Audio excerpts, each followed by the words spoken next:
Hello everyone.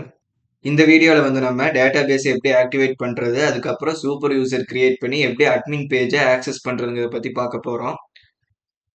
So இத பார்க்கறதுக்கு முன்னாடி நம்ம போன வீடியோஸ்ல ஹோம், அபௌட், கான்டாக்ட், சர்வீஸ் அப்படின்னு பேஜஸ் வந்து கிரியேட் பண்ணியிருந்தோம். அதுக்கு தேவையான மெனூஸ் வந்து ஆட் பண்ணியிருந்தோம். ஆனா அந்த URL ரவுட்டிங் வந்து வைக்காம இருந்தோம். ஸோ ஃபர்ஸ்ட் அத ஆட் பண்ணிக்கலாம். ப்ராஜெக்ட்ட சர்வ் பண்ணிட்டு ப்ரௌசர்ல ஓப்பன் பண்ணிக்கங்க. நம்ம ப்ரௌசர்ல எப்படி ஒவ்வொரு பேஜையும் ரவுட் பண்ணி போறோமோ, அந்த ரவுட் லிங்க்க தான் வந்து எடுத்து URL-ஆ நம்ம ஆட் பண்ணுவோம். இப்போ ஹோம் பேஜ் போனோம் அப்படிங்கும்போது நம்மளோட ஹோம் பேஜ் இன்வென்ட்ரி அப்படிங்கிற ஆப்க்குள்ள ஹோம் அப்படிங்கிற யூஆர்எல் கால் பண்ணும்போது வரும். இதே யூஆர்எல் தான் நம்ம எடுத்து ரவுட்டிங் மெனுலையும் வந்து ஆட் பண்ணணும். ஆனால் ஆட் பண்ணும்போது இந்த IP address plus port number வந்து யூஸ் பண்ண மாட்டோம். இந்த ஸ்லாஷ்ல இருந்து என்ன யூஆர்எல் வருமோ அதை வந்து தான் எடுத்து யூஸ் பண்ணுவேன். இப்போ ஹோம் அப்படிங்கும்போது ஸ்லாஷ் இன்வென்ட்ரி ஸ்லாஷ் ஹோம் அப்படின்னு வருது. இதே அபவுட் பேஜுக்கு நம்ம போறோம்னா ஸ்லாஷ் இன்வென்ட்ரி ஸ்லாஷ் அபவுட் அப்படிங்கிறத யூஸ் பண்ணுவோம்.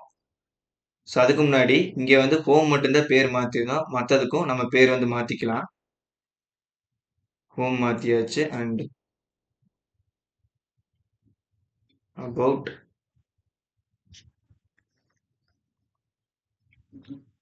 கான்டாக்ட் இந்த டிசேபிள்ட வந்து நான் எடுத்துடுறேன்.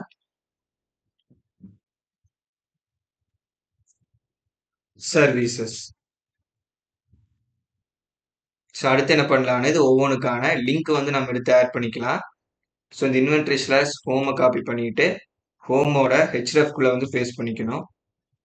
இதே இதில் அபவுட்டுக்கு வந்து என்ன பண்ணுவோம்னா இன்வென்ட்ரி ஸ்லாஷ் அபவுட் அப்படிங்கிறது கொடுக்கணும்.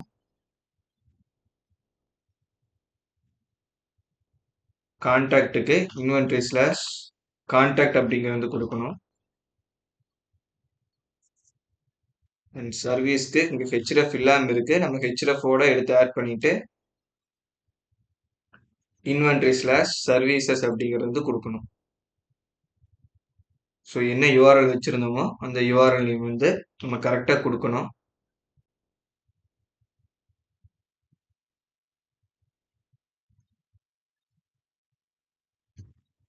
ஸோ இப்போ ப்ரௌசர் வந்துட்டு ரீலோட் பண்ணிக்கலாம். இப்போ எந்த மெனு ஆப்ஷன் மேலே நம்ம கிளிக் பண்ணுறோமோ அந்த மெனுக்கான கண்டென்ட் வந்து நமக்கு காட்டும். ஸோ இப்போ வந்து பேசிக் அந்த ரவுட்டிங் எப்படி வைக்கிறது அப்படின்னு பார்த்துட்டோம். அடுத்து வந்து நம்ம டேட்டா பேஸ் ஆக்சஸ் பண்ணுறதை பார்க்கலாம். ஸோ விஷுவல் ஸ்டுடியோ கோடு வந்துட்டு டெர்மினலை ஓப்பன் பண்ணீங்க அப்படின்னா நீங்கள் ஒவ்வொரு டைம் சர்வ் பண்ண உடனே இந்த மாதிரி யூ ஹேவ் 18 அன்அப்ளைட் மைக்ரேஷன்ஸ் அந்த மாதிரி நமக்கு வந்து இது ஒரு எரர் மெசேஜ் மாதிரி வந்து காட்டும். ஆனால் இது எரர் கிடையாது, வார்னிங் தான். பட் எல்லோ கலரில் கொடுக்கறதுக்கு பதிலாக ரெட் கலரில் வந்து கொடுத்துருப்பாங்க. ஸோ இந்த மெசேஜ் என்ன சொல்லும் அப்படின்னா நம்ம ஜாங்கோ இன்ஸ்டால் பண்ணும்போது ஜாங்கோ டிஃபால்ட்டாக சில டேட்டா பேஸ்க்கு தேவையான டேபிள்ஸை வந்து வச்சிருக்கோம். அந்த டேபிளுக்கான செட்டப் எல்லாமே நம்மளோட இந்த டிபி எஸ்கியூலைட் அப்படிங்கிற டேட்டா பேஸில் வந்து ஆட் ஆகிருக்காது. ஸோ அதை கிளிக் பண்ணிங்கனாலும் உங்களுக்கு டேபிள்ஸ் 0 அப்படிங்கிறதா வந்து காட்டும். இந்த மாதிரி டிபி எஸ்கியூலைட் அப்படிங்கிறது கிளிக் பண்ணும்போது இந்த மாதிரி தெரியல அப்படின்னா நீங்கள் எக்ஸ்டென்ஷன் வந்து ஆட் பண்ணணும். இந்த சைட் பேனலில் 5வது இருக்கிற ஆப்ஷன் வந்து கிளிக் பண்ணீங்க அப்படின்னா இந்த மாதிரி ஒரு சர்ச் பார் வந்து வரும். இதில் எஸ்கியூலைட் வியூவர் அப்படின்னு சர்ச் பண்ணுங்க. ஸோ எஸ்கியூலைட் வியூவர் அப்படிங்கிறது வந்து வரும். அதை கிளிக் பண்ணிட்டு இன்ஸ்டால் பண்ணுங்க. இன்ஸ்டால் பண்ணீங்கன்னா இந்த மாதிரி டேட்டா பேஸை நீங்கள் ஆக்சஸ் பண்ணிக்கலாம். இந்த டிபி எஸ்கியூலைட் வந்து ஒரு பவர்ஃபுல்லான டேட்டா பேஸ் கிடையாது, ரொம்ப லைட் வெயிட்டான டேட்டா பேஸ். ஸோ நம்ம இனிஷியல் ஸ்டேஜில் இருக்கிறங்காட்டிக்கு நம்ம இதை வச்சே மூவ் பண்ணலாம். ஃபியூச்சர் வீடியோஸில் வந்து MySQL டேட்டா பேஸ் எப்படி கனெக்ட் பண்ணி ஒர்க் பண்ணுறது அப்படிங்கிறத பற்றி பார்க்கலாம். ஆனால் நம்ம என்ன டேட்டா பேஸை கனெக்ட் பண்ணாலும் நம்ம ஃபாலோ பண்ண போகிற ஸ்டெப்ஸ் வந்து எல்லாம் ஒரே ஸ்டெப்ஸ் தான் வந்து இருக்கும். ஜஸ்ட் நம்ம என்ன டேட்டா பேஸ் யூஸ் பண்ண போகிறோங்கிறத மட்டும் தான் மென்ஷன் பண்ணுமே தவிர மற்றபடி data base to data base வந்து நம்ம ஒர்க் பண்ணுற பேட்டர்ன் வந்து மாறாது. இப்போ நான் முதலே சொன்ன மாதிரி ஜாங்கோ இன்ஸ்டால் பண்ணும்போது ஜாங்கோவில் சில டிஃபால்ட்டான டேபிள்ஸ் வந்து வச்சுருக்கோம். ஸோ அது எல்லாமே வந்து நம்மளோட டேட்டா பேஸில் ஆட் ஆகணும் அப்படின்னா நம்ம மைக்ரேட் அப்படிங்கிற ஒரு கமெண்ட் வந்து ரன் பண்ணணும். இப்போ டெர்மினல் ஆஃப் பண்ணிவிட்டு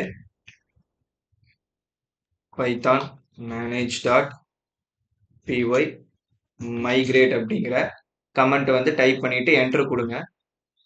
ஸோ இப்போ அப்ளையிங் அப்படிங்கிற மாதிரி வரும். இப்போ டிஃபால்ட்டாக ஜாங்கோவில் என்னென்ன மாடல்ஸ் எல்லாம் இருக்கோ, அதாவது டேட்டா பேஸ்க்கு தேவையான என்னென்ன டேபிள்ஸ் வந்து டிஃபால்ட்டாக வச்சிருக்கோ அது எல்லாத்தையுமே டேட்டா பேஸ் வந்து ஆட் பண்ணியிருக்கோம். ஸோ இப்போ டிபி எஸ்கியூலைட்டில் வந்துட்டு இந்த சிம்பிளை கிளிக் பண்ணிங்கன்னா அந்த டேட்டா பேஸ் வந்து ரெஃப்ரெஷ் ஆகும். இப்போ நான் ரெஃப்ரெஷ் கிளிக் பண்ண உடனே என்னாச்சுன்னா மைக்ரேட் ஆகி ஆட் ஆன டேபிள்ஸ் எல்லாமே நமக்கு ஷோ ஆக ஆரம்பிச்சிடும். சில டேபிள்ஸ்ல டிஃபால்ட்டாவே டேட்டாஸ் வந்து இருக்கும். சில டேபிள்ஸ்ல எதுவுமே இருக்காது. நம்ம ஒரு யூசர் கிரியேட் பண்ண போறோம் அப்படின்னா, கண்டிப்பா இந்த மைக்ரேட் கமாண்ட் வந்து ரன் பண்ணிட்டு வந்தா யூசர் கிரியேட் பண்ணணும். ஏன்னா, அத பண்ணோம்னா தான் நமக்கு யூசர் ஆட் பண்றதுக்கு தேவையான டேபிள் வந்து கிரியேட் ஆகும். ஸோ இந்த யூசர் அப்படிங்கிற டேபிள்ல தான் நம்ம கிரியேட் பண்ற யூசர் வந்து ஆட் ஆகும். ஸோ ஒரு இடத்துல யூசர் ஸ்டோர் பண்ணி வைக்கிறோம் அப்படின்னா தான் அத திரும்ப எடுத்து நம்மளால யூஸ் பண்ண முடியும். ஸோ மைக்ரேட் கண்டிப்பா ரன் பண்ணா மட்டும் தான் நம்மளால யூசரே வந்து கிரியேட் பண்ண முடியும். ஸோ Djangoவோட டிஃபால்ட் மாடல்ஸ்க்காக மட்டும் இல்லாம, நம்ம கிரியேட் பண்ற ஓன் மாடல்ஸ் வந்து டேட்டாபேஸ்ல போய் ரிஃப்ளெக்ட் ஆகணும் அப்படின்னாலும், நம்ம மைக்ரேட் கமாண்ட் வந்து ரன் பண்ற மாதிரி தான் இருக்கும். கூடவே மைக்ரேஷன்ஸ் அப்படிங்கிற இன்னொரு கமாண்டும் வந்து ரன் பண்ணுவோம். அது நம்மளோட கஸ்டம் டேபிள் வந்து கிரியேட் பண்ணும்போது பார்க்கலாம். ஒரு டெர்மினல ஓப்பன் பண்ணிட்டு, ஒரு புது யூசர் வந்து கிரியேட் பண்ணணும் அப்படின்னா, இந்த கமாண்ட் வந்து குடுக்கணும். Python manage.py create super user. இந்த கிரியேட் சூப்பர் யூசர் அப்படிங்கிறது வந்து ஸ்பேஸ் இல்லாம வந்து இருக்கணும். இத டைப் பண்ணிட்டீங்க அப்படின்னா என்டர் குடுங்க. யூசர் நேம் வந்து வைக்க சொல்லும். உங்க பிசியோட டிஃபால்ட் நேம் வந்து காட்டும். அந்த நேமே ஓகே அப்படின்னா டைப் பண்ணாம என்டர் கிளிக் பண்ணுங்க. இல்ல ஏதாவது நீங்க மாத்தணும் அப்படிங்கும்போது, நீங்க என்ன நேம் வைக்கிறீங்களோ அந்த நேம டைப் பண்ணிட்டு என்டர் வந்து குடுங்க. இமெயில் அட்ரஸ் வந்து ஆட் பண்றீங்களா அப்படின்னு கேட்கும். ஸோ இது வந்து ஆப்ஷனல் தான். நீங்க எதுவுமே டைப் பண்ண விரும்பல அப்படிங்கும்போது ஜஸ்ட் என்டர் மட்டும் குடுங்க. அதுக்கப்புறம் பாஸ்வேர்ட் என்டர் பண்றதுக்கான ஃபீல்டு வந்து வரும். இதுல நம்ம டைப் பண்ணும்போது இந்த கேரக்டர்ஸ் எல்லாத்தையுமே அக்செப்ட் பண்ணிக்கும். ஆனா அது நமக்கு யூஐல விசிபிளா இருக்காது. ஸோ டைப் பண்ணும்போது நமக்கு தெரியாது. அதனால டைப் ஆகல அப்படின்னு நினைக்காதீங்க. கரெக்டான நேம நீங்க டைப் பண்ணிக்கங்க. அண்ட் கண்டிப்பா நீங்க டைப் பண்ற நேம் உங்களுக்கு ஞாபகம் இருக்கணும். ஏன்னா இந்த பாஸ்வேர்ட வச்சு தான் அட்மின வந்து நம்ம லாகின் பண்ற மாரி இருக்கும். நான் இப்ப வச்சிருக்கிற யூசர் நேமையே வந்து நான் பாஸ்வேர்டா வந்து குடுக்குறேன். டைப் ஆயிருக்கும். பட் தெரியாது. ஸோ நான் என்டர் குடுக்குறேன். நம்ம என்டர் பண்ண பாஸ்வேர்ட திரும்பவும் என்டர் பண்ண சொல்லும். ஸோ திரும்பவும் நான் என்டர் பண்ணிக்கிறேன்.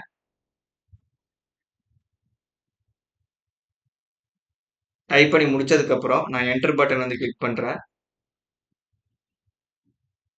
ஸோ பாஸ்வேர்ட்லயும் சரி, பாஸ்வேர்ட் ஐன்லயும் சரி, கரெக்டான நேம டைப் பண்ணியிருந்தீங்க. அது மேட்ச் ஆச்சு அப்படின்னா, அடுத்து நம்ம இந்த மாரி சில எரர்ஸ் வந்து வரும். ஃபர்ஸ்ட் என்ன சொல்லுது அப்படின்னா, ஸோ இது எரர்ஸ் வந்து கிடையாது. Warning messages. ஃபர்ஸ்ட் வந்து the password is too similar to the user name அப்படின்னு வருது. ஏன்னா நான் யூசர் நேமவே எடுத்து தான் பாஸ்வேர்ட வந்து ஆட் பண்ணியிருக்கேன். அதுக்கப்புறம் password is too short. It must contain 8 characters அப்படின்னு வந்து சொல்லுது. பாஸ்வேர்டு வந்து நம்ம ரியல் டைம்ல கிரியேட் பண்றோம் அப்படிங்கும்போது மினிமம் 8 கேரக்டர்ஸாவது வந்து இருக்கணும். நம்ம டெவலப்மெண்ட் என்விரான்மெண்ட்ல இருக்கிறங்காட்டிக்கு அது பிரச்சனை கிடையாது.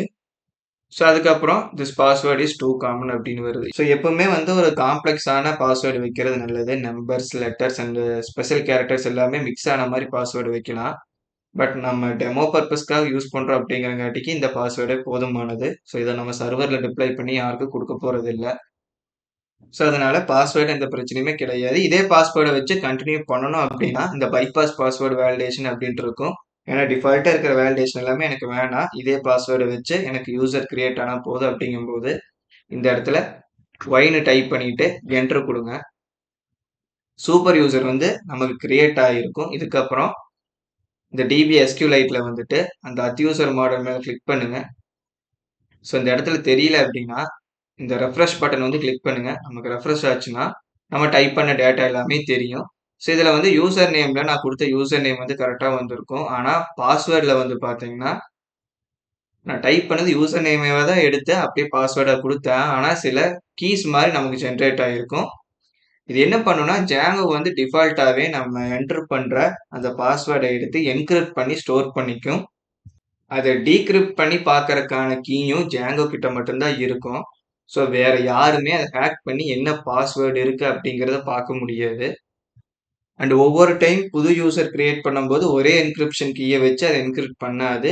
Djangoக்குள்ள நிறைய ஃபார்மேட்ல என்கிரிப்ட் பண்றதுக்கான கீஸ் வந்து இருக்கு. ஒவ்வொரு டைமும் ஒவ்வொரு ஃபார்மேட்டை வந்து அது யூஸ் பண்ணிக்கும். ஸோ ஒரு பாஸ்வேர்டை யாராச்சும் டீக்ரிப்ட் பண்ணி ஹேக் பண்ணிட்டாங்கன்னா கூட இன்னொரு பாஸ்வேர்டை அவங்க ஹேக் பண்றது கஷ்டம். ஏன்னா ஒரே பேட்டர்ன்ல எல்லா பாஸ்வேர்டையும் என்கிரிப்ட் பண்ணியிருக்காது. ஸோ அதனால Django வந்து டிஃபால்ட்டாவே நமக்கு அந்த பாஸ்வேர்டு என்கிரிப்ஷன் செக்யூரிட்டி வந்து நமக்கு கொடுக்குது.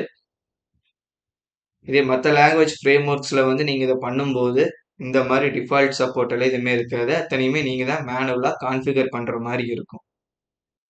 ஸோ இப்போ நம்ம சூப்பர் யூசரை வந்து கிரியேட் பண்ணிட்டோம். இந்த யூசரை வச்சு நம்ம இனி அட்மின் பேஜில் வந்து நம்ம லாகின் பண்ணி பார்க்க முடியும். அட்மின் பேஜை வந்து ஆக்சஸ் பண்ணணும் அப்படின்னா நம்ம சர்வர் வந்து ரன் பண்ணிக்கணும்.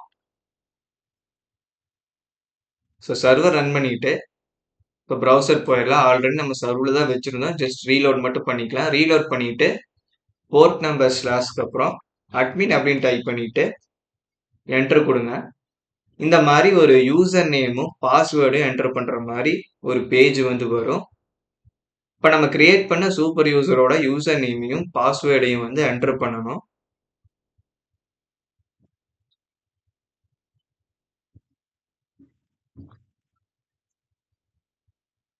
ஸோ டைப் பண்ணதுக்கப்புறம் லாகின் அப்படிங்கிற பட்டன் வந்து கிளிக் பண்ணுங்க. கரெக்டான யூசர் நேம் பாஸ்வேர்டு என்டர் பண்ணியிருந்தீங்க அப்படின்னா லாகின் ஆகிட்டு இந்த பேஜ் வந்து டிஸ்பிளே ஆகும். ஸோ நான் டார்க் மோடில் வச்சுருக்கேன். நீங்கள் ஃபஸ்ட் டைம் வரும்போது ஒயிட் மோடில் வந்து இருக்கும். உங்களுக்கு தீம் மாற்றணும்னாலும் இந்த இடத்துல ஐக்கான் வந்து இருக்கும். இங்கே என்ன ஐக்கான் வந்து செட் பண்ணுறீங்களோ அதுக்கேற்ற மாதிரி தீம் வந்து மாறும். ஸோ இந்த சன் மாதிரி இருக்கிற சிம்பிள் இருக்கும்போது ஒயிட் தீமில் வந்து இருக்கும். இந்த மூன் மாதிரி இருக்கிற சிம்பிள் இருக்கும்போது உங்களுக்கு டார்க் தீம் வந்து இருக்கும். இந்த அட்மின் பேஜ் எதுக்காக யூஸ் ஆகும் அப்படின்னு பார்த்தீங்கன்னா, இது வந்து ஃபுல் அண்ட் ஃபுல் டெவலப்பருக்கான ஒரு பேஜ் தான். கிளைண்ட்டுக்கெல்லாம் நம்ம இதை கொடுக்க மாட்டோம். நம்ம கிரியேட் பண்ணுற மாடல்ஸ்க்கு எல்லாமே டேட்டா வந்து சேஞ்சஸ் பண்ணுறது இல்லை புது டேட்டா ஆட் பண்ணுறதுக்கான ஆக்சஸ் எல்லாமே இந்த அட்மின் பேஜில் வந்து கொடுத்துருப்போம். எமர்ஜென்சியாக ஏதாவது டேட்டாவை மாற்றி விடணும், கிளைண்ட்னால அதை பண்ண முடியல அப்படிங்கும்போது நம்ம இந்த பேஜில் இருந்து அந்த சேஞ்சஸ் எல்லாமே நம்ம பண்ணித்தரலாம். நம்மளும் வந்து டிஃபால்ட்டாக சில டேட்டாஸ் வந்து ஆட் பண்ணி பார்க்கணும். அதாவது யூஏல போய் பண்ணுறத விட இங்கேயே வந்து பண்ணும்போது நமக்கு ஈஸியாக இருக்கும். ஸோ அந்த மாதிரி பண்ணணும் அப்படிங்கும்போது நம்ம மாடல்ஸ் எல்லாமே அட்மின்க்கு லிங்க் பண்ணிட்டு அட்மின்ல இருந்து நம்ம எல்லா சேஞ்சஸுமே வந்து பண்ணி பார்க்க முடியும். ஸோ இந்த வீடியோ அவ்வளோதான். பிடிச்சிருந்தா லைக் பண்ணுங்க. ஜாங்கோவை கம்ப்ளீட்டாக கற்றுக்கணும் அப்படின்னு நினச்சிங்கன்னா மறக்காமல் நம்ம சேனல் சப்ஸ்கிரைப் பண்ணிட்டு ஜாங்கோ பிளேலிஸ்ட்டை ஃபுல்லாக பாருங்கள். உங்களுக்கு என்ன டவுட்ஸ் இருந்தாலும் கமெண்ட்ஸில் வந்து சொல்லுங்கள். தேங்க்ஸ் ஃபார் வாட்சிங்.